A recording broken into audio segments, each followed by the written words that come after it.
Vim com a minha família. Algumas pessoas já lembram de mim aqui, eu já vim algumas vezes, acho que 2 ou uma vez, lembro? Alguns rostinhos aqui eu também estou lembrado. Tá, minha esposa ali, a Natália, a Elisa. A gente faz 15 anos esse ano de casado, em novembro. Né? E é muito bom poder estar aqui mais uma vez, compartilhando da palavra de Deus com vocês. Esse mês, né, está se falando bastante de família, mas, na verdade, a gente fala de família o ano todo, a gente vive família, né, porque todo mundo tem uma família, mas a gente sempre tem algo para aprender, para entender em Deus o que Deus quer de nós para determinadas situações e coisas que acontecem.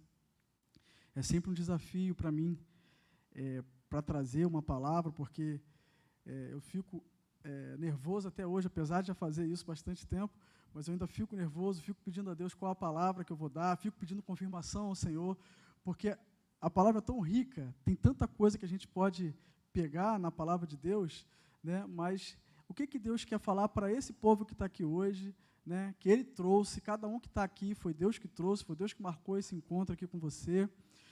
E é muito bom quando a gente pede essas confirmações ao Senhor, e o Senhor faz isso. Então, eu vou trabalhar em cima da palavra que a irmã leu, Salmo 127. Vamos abrir?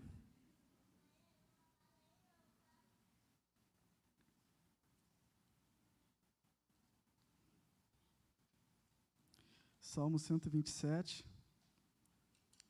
A gente vai ler ele todo, mas eu vou dar uma ênfase maior no versículo 3 e 5. O tema que a gente escolheu para essa noite foi pais posicionados. Não, foi... Como é que foi que a gente botou ali? Eu esqueci.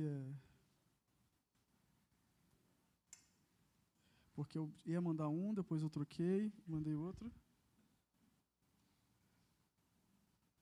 Achei aqui. Um posicionamento, um propósito, uma vida. Né? Eu acho importante a gente falar o tema, porque vocês vão entender o que a gente vai trabalhar aqui. O texto foi o que a irmã me leu, mas quando o irmão estava aqui na frente, né, ministrando o louvor, quando ele fala da sobrinha, a preocupação que ele tem, é tudo que a gente vai falar nessa noite. Né?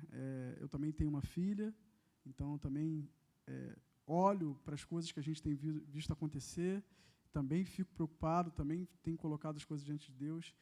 Mas o que é maravilhoso também, né? Porque quando a gente coloca as nossas preocupações diante dele, ele também traz resposta, ele também traz orientação, mostra como a gente tem que fazer. Então, o que a gente aprende é que tudo que a gente sente, tudo que a gente tem de dúvida, tudo que a gente tem de medo, a gente precisa colocar diante dele, porque ele responde e responde sempre. Vamos lá? Capítulo 127 de Salmos. Diz assim: se o Senhor não edificar a casa, em vão trabalha os que edificam. Se o Senhor não guardar a cidade, em vão vigia a sentinela. Inútil vos será levantar de madrugada, repousar tarde, comer o pão de dores, pois assim dá a ele aos seus amados o sono. Eis que os filhos são herança do Senhor, e o fruto do ventre, o seu galardão. Como flechas na mão do valente, assim são os filhos da mocidade. Bem-aventurado o homem que enche deles a sua aljava. Não serão confundidos quando falarem com os seus inimigos à porta. Né? E como eu falei para vocês, eu vou começar falando dos versículos 3 e 5, que ele diz sobre herança. Uma coisa que é muito interessante aqui nesse salmo é que ele diz que filhos são herança. O que é herança? É aquilo que a gente herda dos nossos pais. E a gente herda para cuidar e desfrutar. Né? Mas há quem herda coisas e perde aquilo que herdou. Quantos filhos herdam coisas dos seus pais, né, e não valorizam, ou então não têm ferramentas suficientes para lidar com aquilo que receberam? E, às vezes, nós também somos assim. Às vezes, nós temos filhos, e ninguém está totalmente preparado para ter filho, né? Mas, às vezes, a gente tem filhos, mas a gente está tão despreparado para aquilo, que aquilo é valioso, é uma herança do Senhor, Deus nos dá, mas a gente, às vezes, estraga na hora de cuidar. Né? E por que é importante a gente entender isso? Porque herança só é bom quando a gente sabe usar. Quantas pessoas recebem algo de muito valor, de um grau de importância enorme, mas, por não saber utilizar aquilo que está sendo dado nas suas mãos, perdem, estragam. É igual a oportunidade. A oportunidade chega para a gente, se você não sabe aproveitar, você perde. Filho é a mesma coisa. Se você não sabe cuidar dos seus filhos, se nós não sabemos cuidar dos nossos filhos, debaixo da orientação daquele que nos deu, porque aquele que fez a herança sabe conduzir a herança. Né? E se a gente não buscar naquele que nos deu a herança para saber como cuidar dela, a gente pode perdê-la. Né? E quantos de nós temos visto os filhos se perderem, filhos que muitas das vezes foram criados dentro da igreja, filhos que foram amados, cuidados com todo carinho, e a gente vê serem levados pelo mundo. Né? E a gente vai falar muito sobre isso aqui. Né? Como que Deus conduz a vida dos seus filhos, né, para que aquilo que eles recebem fique. Porque o maior desafio do pai e da mãe hoje não é nem tanto ensinar. Porque hoje a gente tem a internet que nos fornece muita informação. Hoje tem uma gama de livros e de informação muito grande, coisas que na minha época não se tinha. Para a gente aprender alguma coisa, a gente tinha que procurar no livro, procurar professores, procurar pessoas para ter aquele conhecimento. Hoje, basta você botar a palavra na internet, aparece uma gama de informação. Então, hoje, a nossa dificuldade não é informar, não é ensinar, é fazer com que aquilo fique. Esse é o nosso maior desafio hoje. Porque o que vai fazer a diferença nos nossos filhos é aquilo que ficou, e não somente aquilo que ele aprendeu. Porque aquilo que aprende, muitas das vezes, a gente esquece. Aquilo que a gente aprende, muitas das vezes a gente não valoriza, porque a gente não sabe a importância daquilo ainda. Quantos de nós só entendemos nossos pais quando a gente se tornou pais? Porque aquilo, naquele momento que a gente recebeu, por a gente estar em outro momento da vida, a gente não deu o valor que deveria. Mas aí, quando a gente se torna pais, aí a gente vai lembrar daquilo que foi ensinado, aí a gente vai entender por que aquilo era importante. E muitas das vezes a gente desperdiçou. Então, o nosso desafio como os pais, que recebem essa herança do Senhor, é aprender com Ele como que a gente vai ensinar aquilo que Deus nos deu. Porque hoje tem muitos ensinamentos. Hoje, até se a gente não tomar cuidado, a gente interpreta a palavra de Deus de forma errada. Quantas interpretações hoje estão surgindo que são antibíblicas, e se a gente não tomar cuidado, a gente segue e ensina, passa para frente, e aquilo vai sendo reproduzido durante as gerações, e quando a gente vê, a essência da palavra se perdeu. Eu separei um texto aqui, que está em Êxodo 3,15, eu estou vendo que vocês sempre colocam, isso ajuda muito para o pregador. Né? Diz assim, se puder botar aí, Êxodo, capítulo 3, versículo 15. Diz assim: Disse também Deus a Moisés, diga aos israelitas, o Senhor, o Deus dos seus antepassados, o Deus de Abraão, o Deus de Isaque, o Deus de Jacó, enviou-me a vocês. Esse é o meu nome para sempre, nome pelo qual serei lembrado de geração em geração. Por que eu separei esse texto? Assim como os nossos filhos são herança do Senhor para nós, nós temos a responsabilidade de passar a herança do Senhor para eles. É isso que esse texto está dizendo aqui. Ele faz o Deus do seu antepassado, de Abraão, de Isaque, de Jacó. A nossa responsabilidade é de passar aquilo que Deus nos ensinou. Mas sabe qual é a dificuldade, muitas das vezes? É porque como vamos ensinar se nós também não sabemos? Como que vamos passar se nós também não recebemos? Porque parece ser algo automático, mas não é.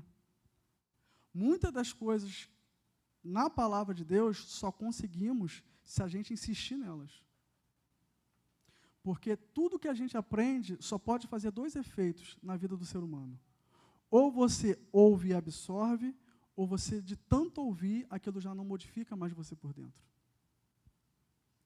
E esse é o maior perigo de nós que somos crentes, que estamos na casa do Senhor, que ouvimos a palavra do Senhor. Se aquela palavra, quando chega para você, se ela não te transforma, se ela não te dá um sentido de vida, se ela não te ensina, você corre um grande risco de você, de tanto ouvir, não dar mais atenção àquilo que você está ouvindo. E os filhos, muito mais do que aquilo que falamos, eles leem aquilo que nós fazemos. E o nosso desafio não é ensinar sobre oração, é os nossos filhos verem a gente orando. O nosso desafio não é mostrar para os nossos filhos o quanto que nós temos de conhecimento, quando nós sentamos, que contamos uma história bíblica ou quando ensinamos alguma parte da Bíblia. Para os nossos filhos é o quanto nós vivemos aquilo que a gente ensina. Então, hoje, o que os filhos dessa geração, o que os adolescentes, os jovens, as crianças dessa geração querem, é ver se aquilo que nós temos levado tem sido verdade para nós. Nós precisamos olhar os nossos filhos como aqueles que vão, como aqui esse texto que nós lemos, reproduzir de geração em geração quem é o nosso Deus. E aí a gente precisa fazer uma avaliação hoje. Nós hoje estamos melhores do que as nossas gerações que passaram? Nós hoje estamos melhores do que os nossos pais? Os nossos filhos, os filhos que temos ensinado, que Deus nos deu, estão sendo melhores do que nós? Porque o olhar de Deus nunca é para só uma geração. O olhar de Deus é sempre geracional. O que fazemos aqui tem implicação aqui, mas também tem implicação no futuro. E aí, quando a gente fala de geração, e pensa na geração anterior e olha para nós, a gente tem que pensar o seguinte: ou eles falharam, ou nós não demos atenção àquilo que eles ensinaram. E aí, qual é o nosso desafio?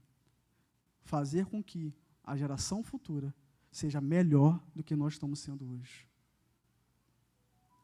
Não adianta, muitas das vezes, a gente se apavorar com o que o mundo traz de notícia. E nem muito menos com as dificuldades que vão crescer, gente, e vai piorar. Porque isso é bíblico. Vai piorar. Mas os filhos de Deus, serão preservados. Mas o olhar, quando a gente olha para o mundo, qual que tem que ser o nosso olhar? Senhor, o que o Senhor quer de nós nesse tempo? Senhor, como agimos nesse tempo? Como fazemos nesse tempo? Porque a palavra de Deus, ela tem orientação para todos os tempos. Mas será que quando a gente está dentro da nossa família, a gente tem esse entendimento de que a vida não é para ir vivendo, mas a vida é uma transmissão de coisas em Deus, de reino de Deus, porque essa é a nossa função, é trazer o reino dos céus na terra. Né? Quando a gente fala daquele texto que é andando, sentado, né, que ele fala para ensinar, o que ele está dizendo? É no seu dia a dia. É quando você está ali com seu filho, que você está lavando uma louça, você está lavando um carro, você está consertando algo, você apega alguma coisa que você está fazendo ali e ensina a palavra. Quer ver uma coisa que me marcou muito? Esses dias eu estava com minha filha, né? E eu falei assim, eu preciso ensiná-la que todos nós temos um chamado e temos um propósito na vida. E a gente vai entrar agora no tema. E esse propósito, todos nós precisamos saber qual é o nosso. Porque senão a gente vai vivendo e vai andando na vida meio perdido. O propósito está ligado ao seu chamado está ligado aos seus dons. E aí, dentro disso, eu já tinha tido uma conversa com ela, porque ela tinha me feito uma pergunta, por que eu prego? E aí eu falei para ela, filha, papai prega porque Deus me chamou para isso. Isso não é algo que a gente escolhe, é Deus que nos escolhe. E a gente apenas aceita. E quando a gente aceita, Deus nos leva. E aí, eu levei ela no parquinho, e a gente depois ia à igreja, E aí eu falei assim, filha, agora vamos embora, porque a gente precisa ir para casa para tomar banho, se arrumar, porque a gente vai para a igreja, e o papai vai pregar hoje. Aí ela foi falar para as amigas assim, eu vou embora, tchau, tchau, tchau, porque eu vou embora, porque meu pai vai pregar, porque Deus chamou ele para pregar. Né? Então, isso é só para vocês entenderem, porque às vezes a gente olha assim, é uma criança. Será que aprende? Numa dessas a gente percebe que ela aprendeu, ela entendeu. E quando aconteceu isso, eu aproveitei à noite, quando eu cheguei, que eu fui botar ela para dormir, eu aproveitei para falar sobre o propósito. Aí eu falei, filha, papai tem um propósito de vida, que Deus deu, tem seus dons. E aí ela fez a pergunta mais difícil para mim, e o meu? Se você tem, você está dizendo que todo mundo tem, e eu? Aí eu falei, então, filha, esse é o desafio do papai. É perguntar a Deus qual é o seu propósito, para te ajudar a caminhar nele. Porque o desafio do pai e da mãe é preparar o caminho para os filhos. O desafio do pai e da mãe é facilitar a caminhada do filho. Mas como que a gente vai facilitar se a gente não sabe qual é? E muitas das vezes a gente não sabe nem qual é o nosso. Você está vendo como é que tem coisas profundas, bíblicas, e que às vezes a gente caminha no Evangelho, mas vai deixando algumas coisas de lado, e que quando você vai ter filho, isso faz muita diferença. Porque só sabe o valor do propósito quem tem e quem vive. Só sabe o valor daquilo que leva quem experimenta. E aí, para orientar um filho naquele propósito, naquilo que ele precisa fazer, você tem que ter a experiência para isso. E aí você pode dizer assim, mas Fabrício, meus pais nem cristão eram. Eu não tive a oportunidade de receber e nem aprender isso dos meus pais. Mas sabe o que é maravilhoso na Bíblia? Nós não temos desculpa diante de Deus. Porque nós temos um Pai que é perfeito.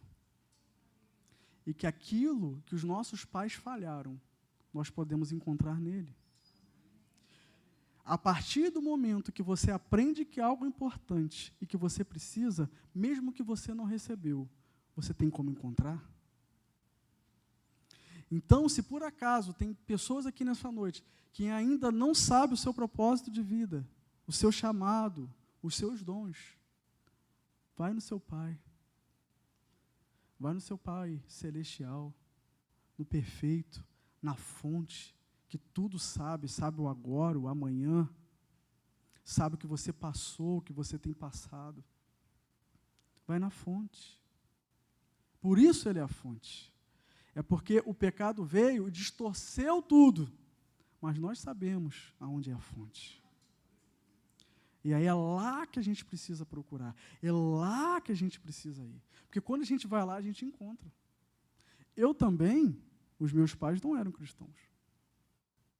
Se tornaram depois, e aí que eu me converti com 15 anos. Aos 18 eu descobri o meu propósito de vida, aos 18 entendi o meu ministério. Hoje eu estou indo para 42 anos. E hoje a minha filha com 5 eu já estou transferindo, eu já estou deixando como herança para ela a importância do propósito. Entende? Aquilo que nós recebemos, nós multiplicamos e fornecemos. Davi, por conta do seu pecado, ele não pôde construir o templo. Era o desejo dele de construir o templo. Mas o que Deus falou para ele? Que o filho dele construiria. O que Davi fez? Preparou tudo. Preparou o caminho, deixou tudo pronto para que o filho construísse. Ele precisava fazer isso? Não. Mas sabe qual é a diferença de quando a gente tem uma promessa? Quando a gente sabe um propósito? É que quando a gente sabe o propósito, a gente prepara o caminho. Agora, quando a gente não sabe o propósito, a gente só fica com a promessa.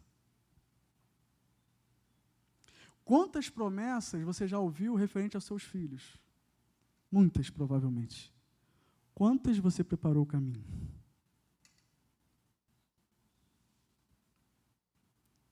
Percebe a importância? Uma coisa é ter só a promessa. Outra coisa é entender o propósito e preparar o caminho. Então, nós precisamos viver na geração que estamos, preparando o caminho. Porque daqui a pouco, nós vamos passar. E eles vão ficar. E eles que vão transferir aquilo que receberam. Mas se eles não receberam bem, e se eles não aprenderem que precisam procurar na fonte, se nós, como os pais, falharmos, a gente corre o risco de que eles se percam no meio do caminho.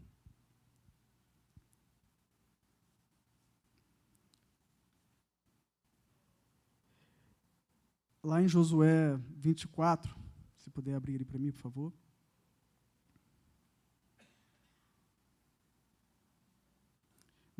Versículo 15.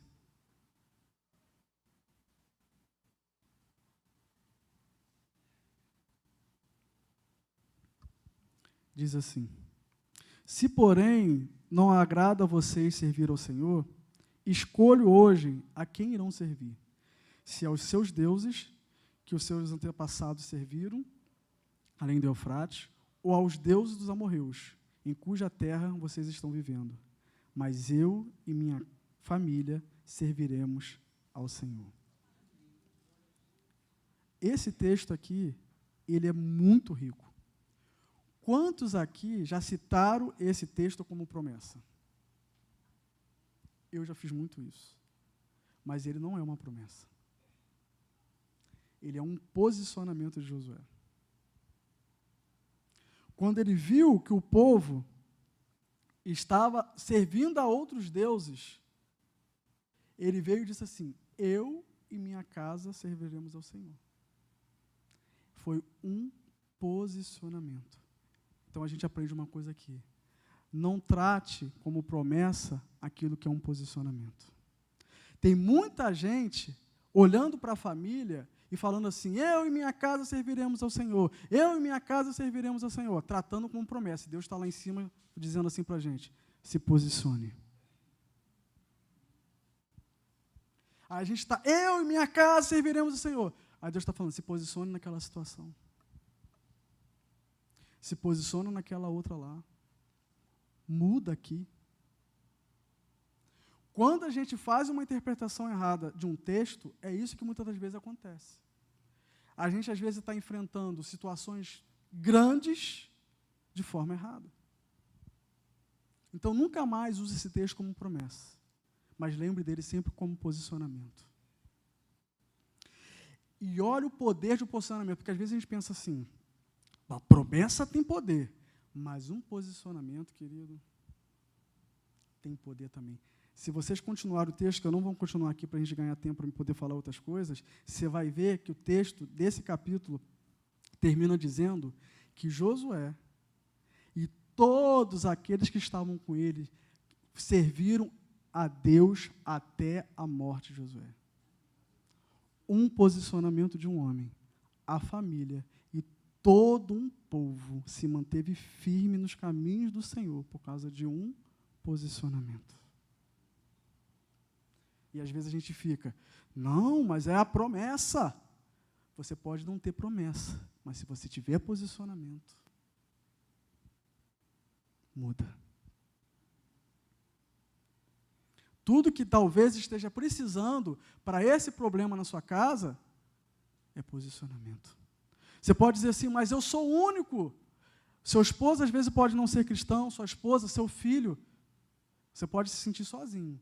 Mas se você se posicionar, Deus vai junto.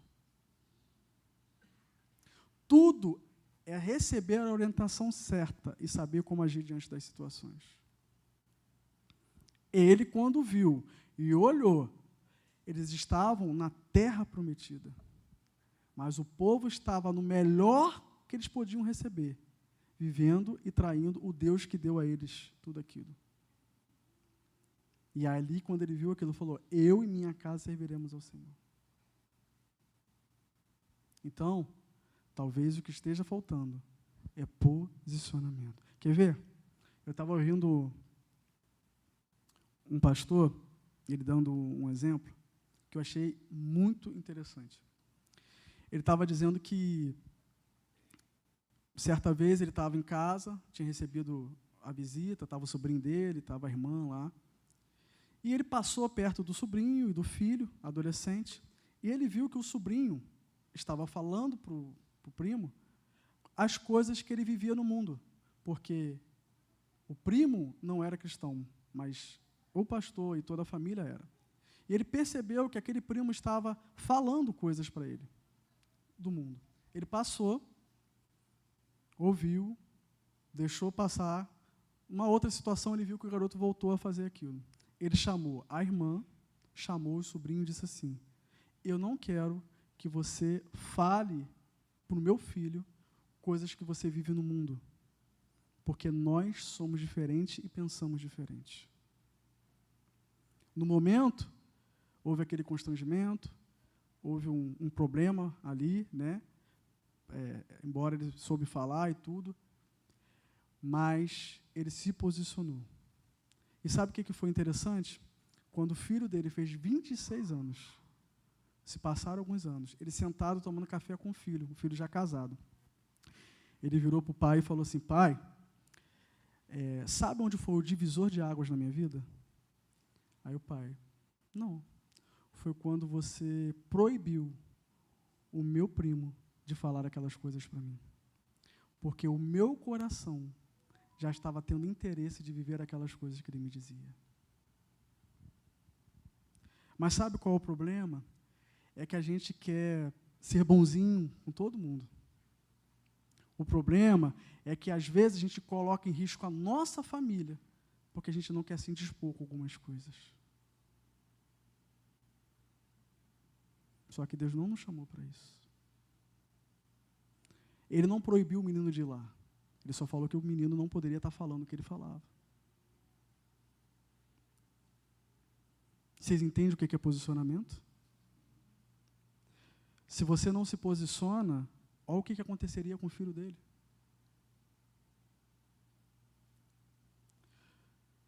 A gente tem que tomar muito cuidado com a forma como a gente está tratando os nossos filhos. E os nossos parentes, os amigos, você precisa saber quem são os amigos do seu filho, da sua filha. O que ele ouve, você tem que conhecê-lo. E não ter medo de encarar aquilo e se posicionar diante daquilo. Um outro testemunho que eu ouvi ligado a isso foi da Ana Paula Valadão. Não sei se vocês já ouviram esse testemunho dela. Está aí na internet para quem quiser ver. Depois vocês podem assistir ele todo. O filho dela entrou na adolescência e ele se desviou do caminho com os amigos da escola que ele estudava. E nessa escola, era uma escola conhecida, próxima da igreja deles. E ela e o marido chamaram ele e falaram: olha, nós não te criamos para isso. Você foi criado debaixo de oração, de ensino, uma vida na igreja. Nós não te criamos para isso. E nós vamos fazer o seguinte: nós vamos te acompanhar, todos os dias nós vamos orar juntos, mas eu vou te tirar dos contatos todos com as pessoas que você teve. Eles trocaram o menino da escola, mudaram de casa, para que o menino não tivesse mais contato com aquilo que ele estava tendo contato naquele período.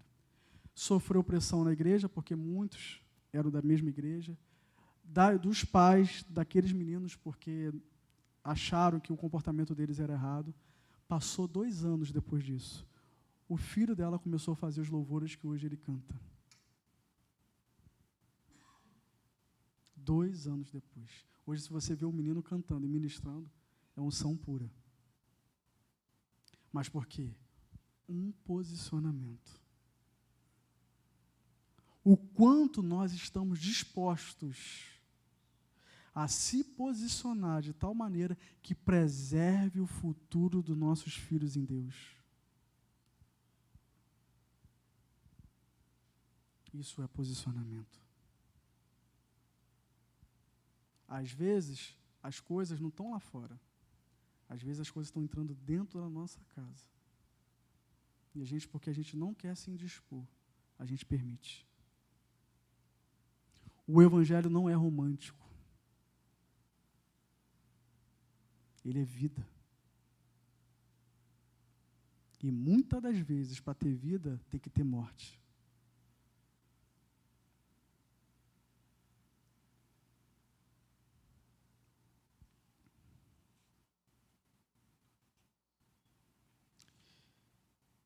E aí, que precisa? O que a gente precisa entender? A gente precisa entender que a gente precisa conhecer os nossos filhos. Porque uma das falhas que muitas das vezes a gente comete é olhar os nossos filhos através dos nossos óculos, a partir de quem nós somos. Quem nunca disse assim, você está igual ao teu pai? Essas atitudes aí é igual a sua mãe. E fora quando a gente não cria os nossos filhos para se parecerem com a gente. Mas não é isso que Deus quer da gente. Deus quer que a gente olhe para eles e procure em Deus o que Deus quer que eles sejam.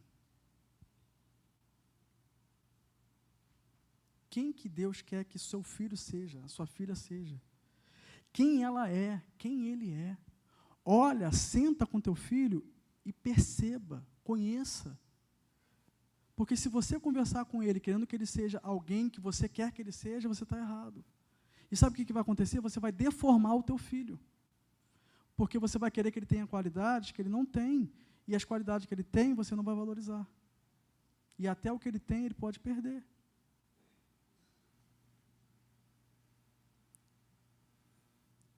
Então, o nosso desafio é, quando sentar, é olhar, quem é meu filho? Na minha profissão, eu tenho o privilégio, né, de conhecer as pessoas como elas realmente são. E quando eu atendo adolescente, né, normalmente a gente conversa com os pais primeiro, para depois ter o acesso ao adolescente. E aí é muito engraçado, porque o pai e a mãe chegam, meu filho é assim, desse jeito, ele tem esse comportamento, esse tem outro.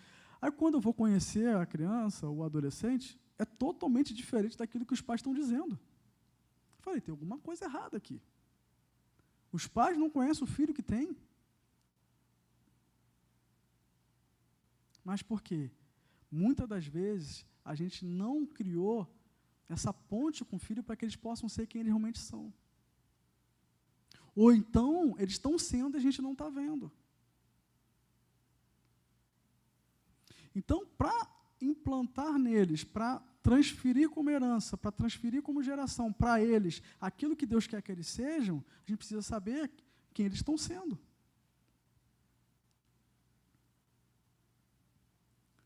O nosso desafio é esse. E como a gente não vem lá com uma receitinha, isso é um desafio. É um desafio, e um desafio muito grande. Muito grande. Já são 9 horas, é isso mesmo? Meu Deus, o tempo está acabando, vou ter que pular. Quer ver um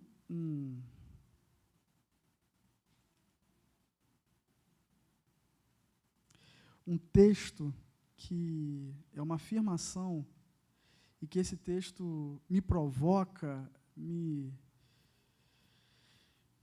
tira do eixo muitas das vezes? É um texto que a gente recita ele, mas a gente às vezes não tem a dimensão do poder que ele tem, da força que ele tem. Está lá em Provérbios 22, 6.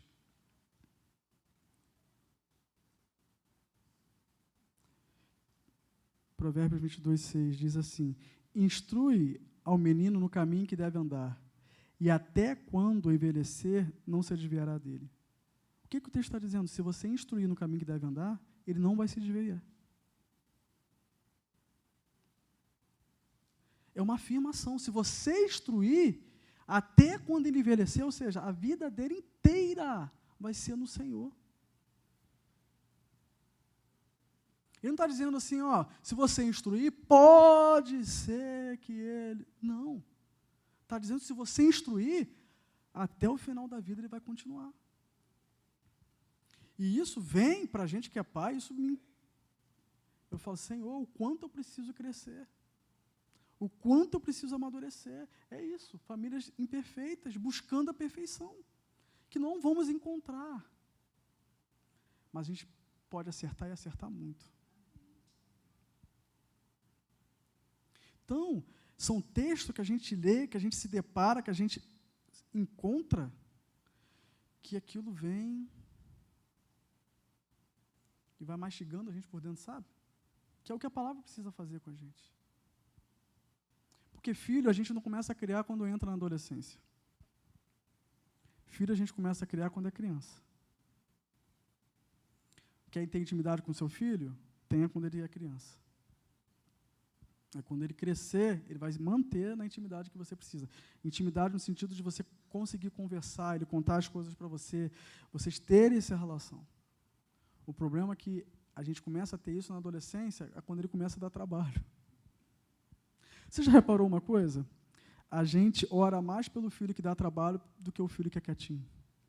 Quem nunca falou assim, olha, se você conhecer meu filho é muito gente boa, ele é estudioso, todo mundo gosta dele, mas só tem uma coisa, ele não tem salvação. Adianta? É bom, sim, mostra a educação que você deu, perfeito. Mas se não tem um bem mais precioso, não serve para nada. A Bíblia chega a dizer que é trapo de imundície. Mas sabe por quê? Porque a gente aprende que a gente tem que dar atenção só àquilo que dá trabalho. Quantos filhos, que às vezes a pessoa tem mais de um filho em casa, tem 3, 2 filhos, aí a atenção toda é para aquele que dá trabalho e o outro é deixado de lado, porque não dá trabalho. Mas ele precisa de atenção, de ensino, de cuidado, tanto quanto o outro. Só que a gente, muitas das vezes, só ora por aquele que está dando trabalho. Porque, na verdade, Deus conhece o nosso coração. A gente não ora porque a gente quer que ele seja salvo. A gente ora para que o problema acabe. Quantos oram pelo marido para parar de beber, mas não oram para ser salvo? E a Bíblia diz, vocês não recebem porque eles pedem mal. Eu lembro de um testemunho de um pastor que foi visitar uma senhora que ela estava com câncer terminal, e o médico, quando não tem mais jeito, ele manda para casa, para morrer em casa. E ela estava nessa fase. E o pastor veio, foi com um diácono junto com ele, e veio no meio do caminho dirigindo, falando assim, o que a gente vai dizer para ela? O que a gente vai falar numa hora dessa? Aí o diácono, pastor, ora, né? Lê um texto bíblico, vamos orar por cura, porque a gente tem que fazer isso, mas não tem muito o que fazer mesmo. E aí, quando eles chegaram lá, que chegaram perto da cama que ela estava, ela abriu um sorriso. Aquela mulher estava com uma alegria que contagiou eles, né? E eles oraram e fizeram tudo aquilo que eles conversaram no carro, mas a alegria que ela estava fez com que aquele pastor tivesse o interesse de perguntar assim, o que eu posso fazer pela senhora? E ela diz para o pastor o seguinte, pastor, não pede nada a Deus para mim, porque eu sei para onde eu vou. Peça pelo meu filho.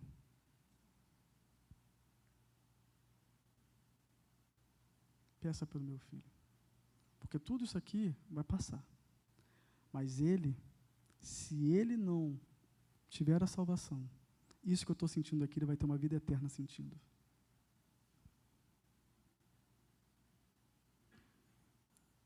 Quantas oportunidades nós temos com os nossos filhos. Passamos aniversário junto, rimos junto, conversamos, está em família, mas quantas vezes a gente fala do Evangelho para eles?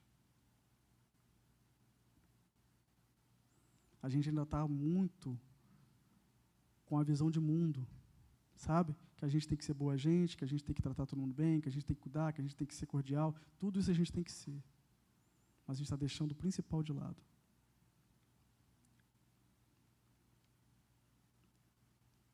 Então, olha para a tua família, olha como alguém que precisa de estar diante de Deus e só parar quando Deus te responder. Posicionamento é isso, né? Eu oro hoje, e aí sabe o que a gente faz muitas das vezes? Senhor, já fiz de tudo, agora com você. A gente é especialista em jogar no colo de Deus aquilo que é para a gente fazer. A nossa família é o primeiro ministério que nós temos. Por que algumas famílias, todos são cristãos e outras não? Deus não quer isso. Vocês viram aqui, tem vários outros textos que eu tive que pular. para vocês entenderem que o que Deus queria é que todas as gerações, por isso que ele pedia para o povo de Israel não se misturar com outros povos, que ele queria que o povo crescesse, se desenvolvesse nele.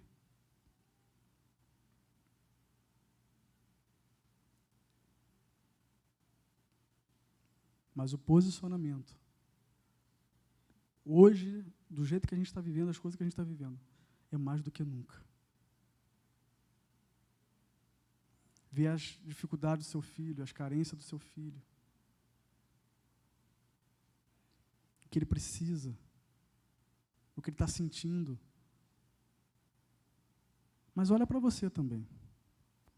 De repente você pode estar jogando para o teu filho uma dificuldade que é sua.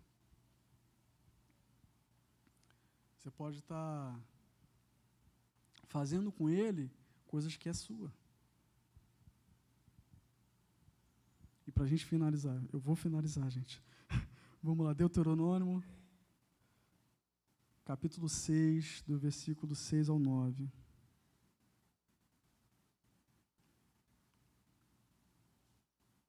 Diz assim: que todas essas palavras que hoje te ordeno estejam em teu coração. Tu as ensinarás com todo zelo e perseverança a teus filhos. Conversarás sobre as Escrituras quando estiveres sentado em tua casa, quando estiveres andando pelo caminho, ou te deitares e ao te levantares. Também atarás esta palavra como um sinal na tua mão e em teu braço, e as prenderás à tua testa com tefilim e filatécnios. Tu escreverás as palavras do Senhor nos umbrais da tua casa, em teus portões e mesorotes. Olha que interessante. A gente lembra muito da segunda parte desse texto, que é ensinar andando no caminho, não é assim? Que é o que está registrado na nossa cabeça. Mas olha só o que diz um pouquinho antes. Ó, que todas essas palavras que hoje te ordeno estejam em teu coração. O que Deus está ensinando aqui? Antes de você ensinar para os teus filhos, ela tem que estar no teu. Tem muita, como eu falei lá no início, aí eu estou voltando para a gente poder finalizar. Tem muita gente ensinando sem ela estar no teu coração. Isso aqui não está à toa. Não está à toa. Deus sabe como ensina. Deus sabe como faz. E aqui ele está dando um segredinho. Antes de ensinar, tenha ela em teu coração. Às vezes a gente fala para os nossos filhos que Deus está em primeiro lugar, que Deus é o que vai nos responder, mas a primeira dificuldade que a gente tem, a gente procura o médico primeiro, ao invés de orar. A primeira dificuldade que a gente tem, a gente procura um político, procura alguém conhecido, procura o irmão da igreja, mas a gente não procura Deus. Nosso filho está olhando, mas não diz que Deus está em primeiro lugar, que Deus supre todas as coisas, que Deus responde todas as coisas, mas quando a coisa aperta, ele procura outras. Ele está vendo. Porque tem que estar aqui. Não é que você vai acertar em tudo. Eu sempre falo o seguinte: errar é horrível, mas o mais importante é o que você faz depois do erro. Porque quando você erra, todo mundo aqui vai errar, mesmo não querendo. Mas o que vai fazer a diferença é o que você faz depois. Tem gente que erra, não se arrepende, continua fazendo, e as consequências continuam acontecendo. Mas quando você se arrepende e pede perdão, você muda aquilo que você fez. Então, nós vamos errar. O nosso filho também está olhando isso. Você pode, às vezes, usar uma palavra mais dura, você pode ter uma atitude um pouco errada, mas se depois você reflete, chama teu filho e fala assim: papai errou. Filho, papai sempre quer o seu melhor. E às vezes nesse melhor eu posso errar.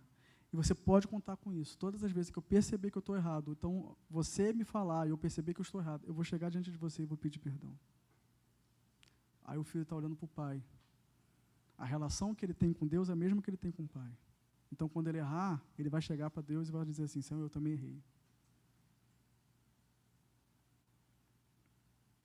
Tem que estar aqui. Primeiro. O seu filho tem que sentir Deus em você. Não tem aquele profeta que, quando ele passava, aí a mulher virou e falou assim, na sua boca a palavra de Deus é verdade. Acho que é Elias. É isso que os nossos filhos precisam ver na nossa boca. Que aquilo que falamos é verdade.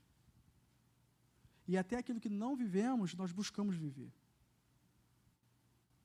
Porque isso é importante também eles entenderem.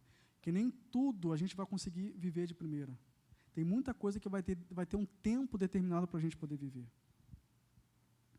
Porque precisa de uma preparação interna em nós para a gente poder alcançar aquilo ali. Mas é importante a gente comunicar. Os seus filhos sabem da sua história em Deus? Os seus filhos já ouviram o seu testemunho? Os seus filhos sabem o que Deus fez na sua vida? Tem filho que não sabe. Tem filho que só sabe dali de onde ele veio. Do momento que ele conseguiu entender as coisas. Mas antes, como foi a sua conversão, o que Deus fez através da sua vida, o que Deus fez na sua vida, eles não sabem. Por isso que o texto começa, primeiro em vocês. Aí depois ele vai para a segunda parte, que é a parte que a gente conhece. Tu ensinarás com todo zelo e perseverança a teus filhos. Zelo e perseverança. Ou seja, não é falar uma vez e depois deixar para lá. Paulo chega a dizer que ele não se cansa de dizer as mesmas coisas. Assim é com nossos filhos. Eu não vou falar hoje e vou achar que porque eu falei hoje, ele já vai entender de primeira.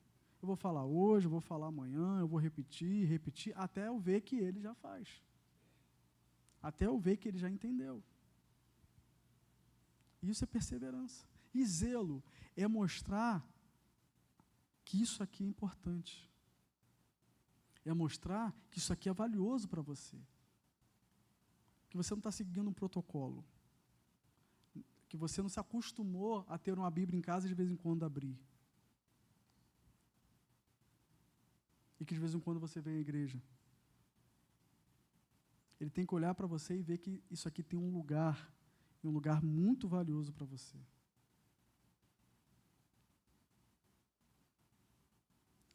E aí ele continua o texto, que esse aqui, muitas das vezes as pessoas não conseguem entender, que diz assim, ó.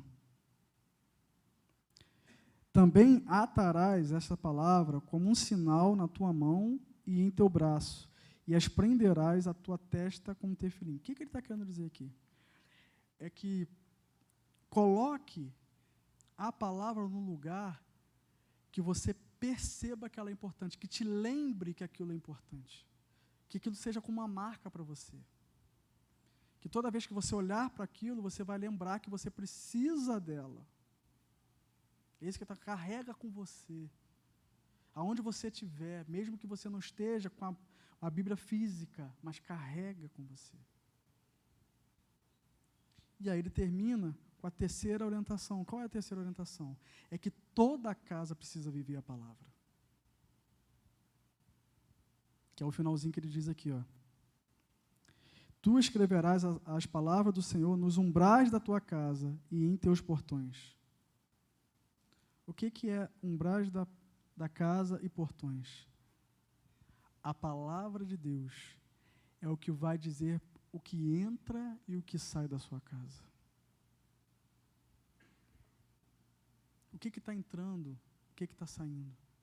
Esse texto que a irmã também citou aqui, né, se Deus não guardar a casa, em vão vigia a sentinela, muitas das vezes a gente interpreta como se a gente colocou na mão de Deus, está tudo certo.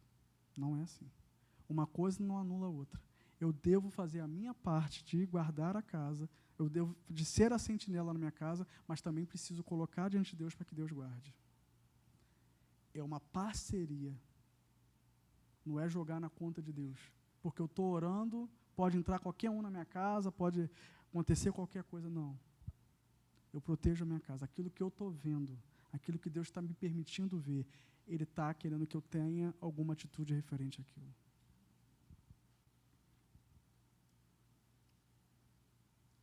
Então a gente volta para o tema, vou terminar. Que é um posicionamento, um propósito, uma vida. Queria que vocês ficassem de pé. Tive que pular um monte de coisa aqui, ó. Tem mais 3 folhas aqui. Mas tudo bem. Eu acho que eu consegui passar o que Deus queria para a gente nessa noite. E eu queria que você fechasse seus olhos, se o louvor pudesse estar aqui em cima, me ajudando, me auxiliando. Deus nunca ministra uma palavra no nosso coração para trazer culpa. Deus sempre ministra e mostra alguma coisa para nós para trazer luz. Ele mostra como estamos e diz como fazemos, como resolvemos. Então, sempre quando Deus expõe alguma coisa, é porque Deus quer que aquilo que está sendo exposto, você entenda que Ele pode fazer alguma coisa. E nessa noite a gente ouviu sobre muitas orientações, sobre muitas coisas que Deus trouxe ao nosso coração. E eu sei que o Espírito Santo, enquanto eu falo aqui, enquanto eu falei aqui, enquanto teve o louvor, ele foi ministrando a vida de vocês. Porque o poder de Deus não se limita a quem está falando. Ele age no meio da igreja. E ele tem liberdade no meio da igreja. E, com certeza, aquilo que eu fui falando aqui, Deus foi trazendo coisas na sua mente, lembranças, situações, foi te levando a um filho, a um parente, a alguém que, de repente, você, durante muito tempo, você investiu nessa pessoa, você orou por essa pessoa, mas aí, em algum momento, você desistiu, você parou, você não conseguiu levar à frente esse posicionamento. Talvez você esteja aqui nessa noite e você entendeu que você estava tratando como promessa aquilo que era para tratar como posicionamento. E por isso que você foi olhando para as situações da sua vida e foi olhando e foi vendo que não ia mudando. Porque você estava tratando isso, usando como se fosse promessa, e Deus estava esperando de você um posicionamento. E hoje Deus te comunicou. Filho, filha, se posicione. Filho, filha, eu botei na sua mão uma herança. Filho, filha, se você soubesse o futuro dos seus filhos, da herança que eu te deixei, se você pudesse ver, se você pudesse visualizar, você entenderia por que eu te chamei hoje aqui para falar com você. Não se acomode ou não olhe a circunstância pela dificuldade que ela está. Seu filho pode ter 30 anos, pode nem estar mais na sua casa, pode ter a independência dele, mas se você se posicionar, Deus pode mudar a história dos seus filhos. O louvor vai estar cantando, vai estar tocando. E você que sentiu que Deus falou com você, vem aqui na frente, eu gostaria de orar por você. Você que precisa colocar, de repente, as suas dores, talvez a sua dificuldade na criação dos seus filhos, se dá pela relação que você teve com seus pais. Talvez você é uma pessoa que é marcada pela relação com seus pais, não foi uma relação boa. E às vezes você tem dificuldade até mesmo de se relacionar com Deus por conta disso. Você tem dificuldade de se entregar a Deus por conta disso. Talvez essa figura, pai e mãe, que é para trazer segurança, para trazer direção, para trazer que você confiança em você e, na verdade, aconteceu alguma coisa que tirou essa confiança, te decepcionou, e você guardou isso no seu coração, mas isso talvez não só está atrapalhando a sua caminhada em Deus, mas também pode estar atrapalhando a sua geração. Porque a maneira como você cria, você pode estar deixando semente na vida dele que produzem frutos bons, mas se você semear semente que produza frutos ruins, é isso que ele vai colher. Porque uma coisa que eu aprendi, enquanto eu estiver falando, se você quiser vir, pode vir aqui à frente, tá? É que uma semente, ela provoca muitos frutos. Às vezes a gente acha que, eu só semeei isso. Mas aquela semente dá uma árvore, e aquela árvore dá frutos. Se aquela semente que você semeou for boa, ela vai dar frutos, e muitos frutos bons, maiores. E fruto, ele vai a lugares que a gente nem imagina. Mas se você semeou algo ruim, tem o mesmo peso. E talvez o que Deus precisa fazer nessa noite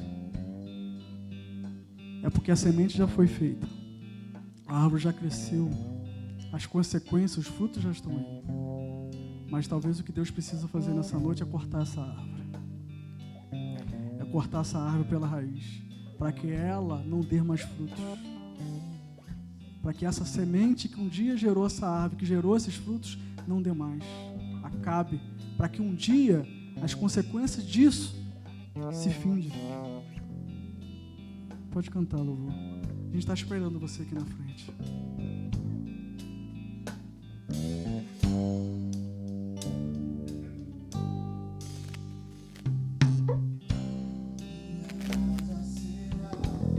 Uma casa de bênção,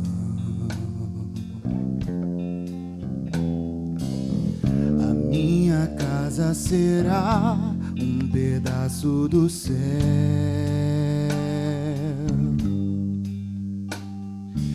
Nela estarão reunidos adoradores que só exaltam ao Deus verdadeiro e fiel.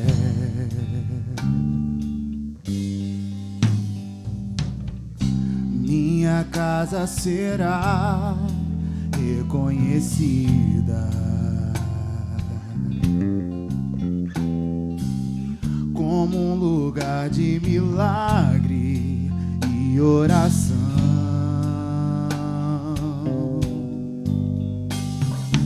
onde Jesus tem prazer em ficar, onde o Espírito Santo habita, onde há prosperidade, amor e vida. Faça do meu lar, Senhor, um lugar de harmonia. Faça do meu coração sua casa todo dia. Esteja à vontade pra ficar e nunca mais partir, pois a casa que um dia te recebeu nunca mais saberá viver sem ti. Abre o seu coração. Eu sei que Deus não me trouxe aqui à toa. Eu sei que Deus comunicou muitas coisas ao seu coração. Uma mensagem que Deus uma vez me deu, que foi muito forte para mim, foi: você tem fé? Você, quando você olha para sua filha, para o seu filho, para sua família, para o seu esposo, para sua esposa, ainda tem fé aí para entender que Deus pode mudar essa situação? Porque tudo é possível ao que crer. Às vezes Deus está na casa,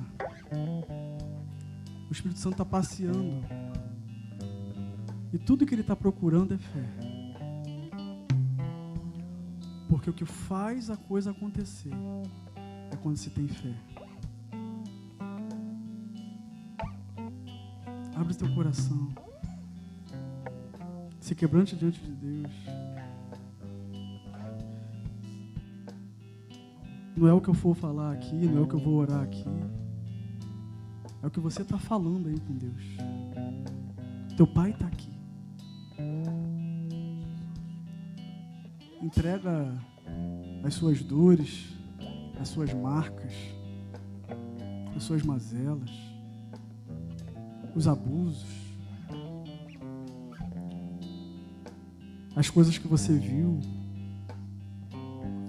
e que de repente você disse assim: quando eu tiver meus filhos eu não vou fazer isso. Mas às vezes você se vê fazendo a mesma coisa. Mas o seu pai,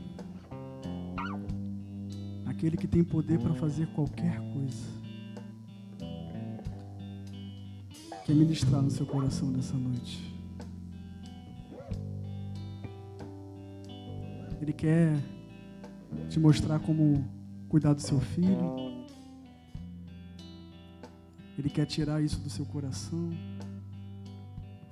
Porque Deus tira uma coisa e coloca outra. Ele nunca deixa a casa vazia. E o que Ele deixa é aquilo que você precisa para aquele tempo, para aquele momento.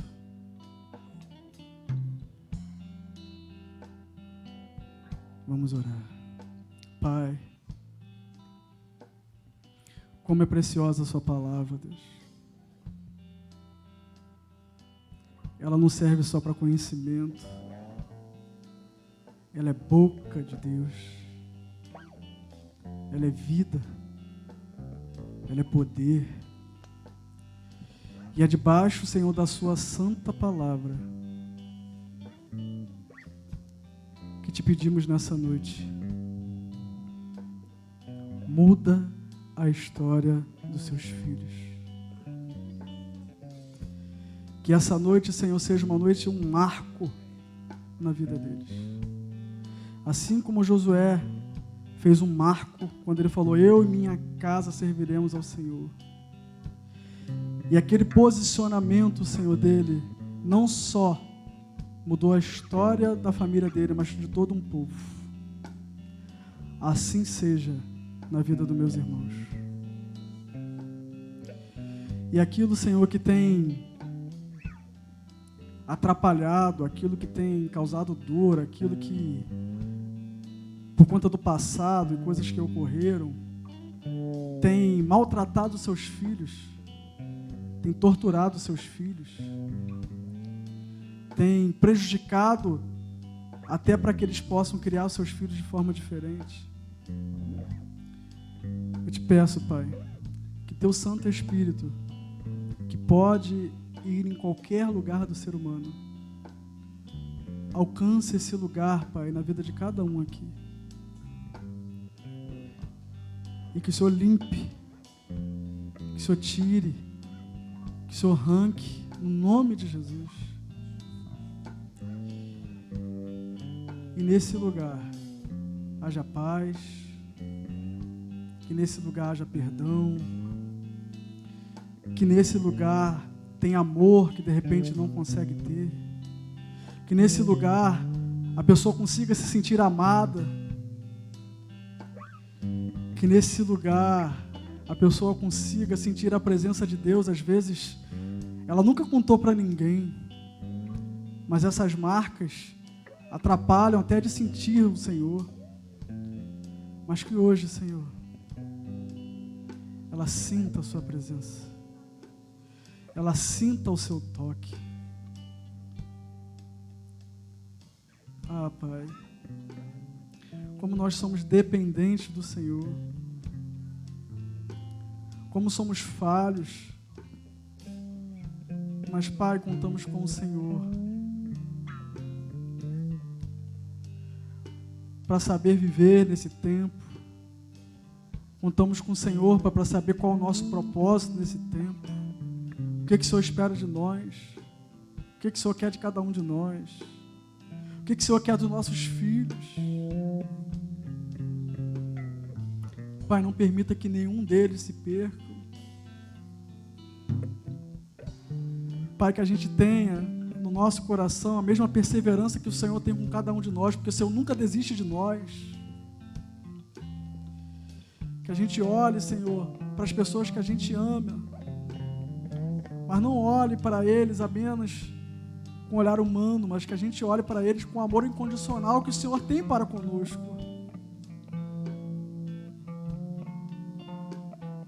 E te pedimos, Espírito Santo de Deus, porque só o Senhor que convence o homem do pecado e do mundo. Que as pessoas que estão afastadas do caminho do Senhor, as pessoas que não conhecem a Ti ainda, Pai, são parentes dos Seus filhos que estão aqui. Pai, te pedimos nessa hora, visita, Pai, cada um deles. Toca na vida de cada um deles, Pai. Porque muitas das vezes nós não sabemos como falar, como conduzir, mas o Senhor sabe como tocar na vida de cada um.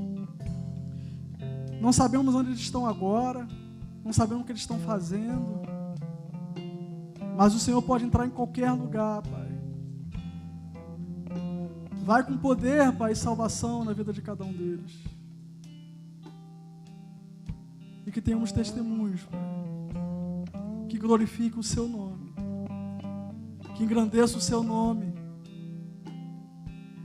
que só Tu és digno de toda a honra e toda a glória. Muito obrigado, Senhor, por esse tempo. Muito obrigado por esse encontro que o Senhor marcou conosco aqui nessa noite. Muito obrigado, Pai, porque o Senhor respondeu coisas que a gente nunca falou para ninguém. Para que a gente soubesse que o Senhor está falando conosco. Louvado seja o nome do Senhor. No nome de Jesus. Amém.